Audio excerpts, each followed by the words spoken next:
would like to say that I greatly appreciate the councillor and Helen Shumilova for reaching out to the Ukrainian Canadian Congress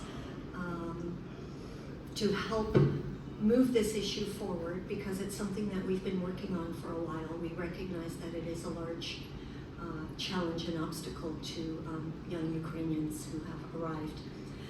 Imagine February 22nd, 2022. This is really difficult for Canadians to imagine. Like, imagine you're sitting in your kitchen having a morning coffee and a bomb lands on you. Literally, a bomb through your window lands on you. Imagine you're lying in a hospital bed, ready to give birth because you are a high-risk pregnancy, and a bomb bombs out the hospital that you're in. Imagine you are a young mother walking your child to school, and a bomb lands on your child and kills her.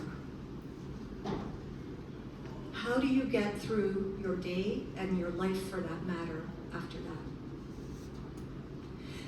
These are all factual, true stories that actually happened when the war broke out in Ukraine in February of 2022. As Canadians, we were called to action, because that's what Canadians do, to help Ukrainians get through the war period. We welcomed Ukrainians under the CUAET visa. The CUAET visa was, as Councillor Cheng mentioned, it was a specially formulated visa, especially for Ukrainians fleeing the war.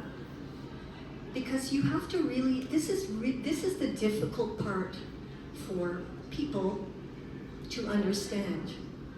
Many Ukrainians, I'd say most Ukrainians, and most of you here today, do not even have a home to go back to. It's a pile of rubble. Cities and towns have been eliminated to piles of rubble. There is no home to go back to. So this is what we have to understand as Canadians, that we are helping people move forward in their lives under tragic circumstances.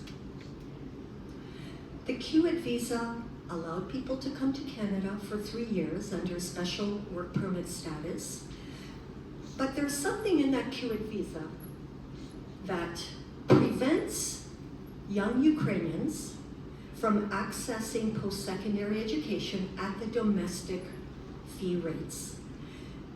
I know personally that young Ukrainians were reaching out to me as early as March and April of 2022, because they had arrived in Canada and then finished off their high school diplomas, whether here, I know that some of them were reaching out to me because they had just finished their 6 OSSD credits and were ready to move on.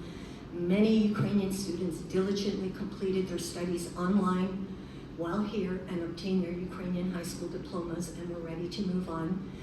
And we quickly saw that this is going to be a huge obstacle for many people.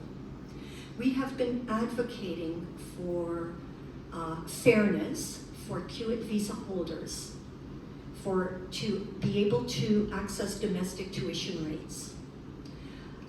We've approached the different levels of government, we've had discussions, and as I explained to Helen, I think we have to continue to fight for this fairness for domestic tuition fees for young Ukrainians as long as it takes. So I really thank everybody for their efforts today. Councillor, thank you so much for your support. And I think if we get people to understand, that's why I'm very happy that there are some young Ukrainians who are experiencing exactly what I have just described to you, and I've heard many of these stories also. I think we have to look at it through this lens of we are helping people move forward under tragic circumstances. Thank you very much.